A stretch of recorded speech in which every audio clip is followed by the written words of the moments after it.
prepare natin guys mga lulutuin ko. Pakbet. So nagawa na ako ng bawang, sibuyas. Yan, at ginisa ko na nga ang bawang, sibuyas. At nilagay ko ang pork. Konti lang yan guys. After masangkot siya, pinalambot ko siya guys.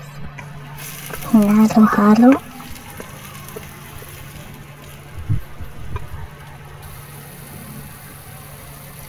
Nilagyan ng bagoong. Bagoong ni Cora. At ayan na guys. Nilagay ko na yung kulay. Pinalambot.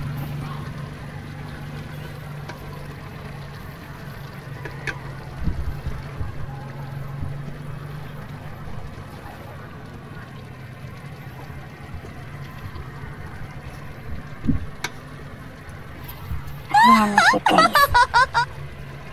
Pakbet agad siya.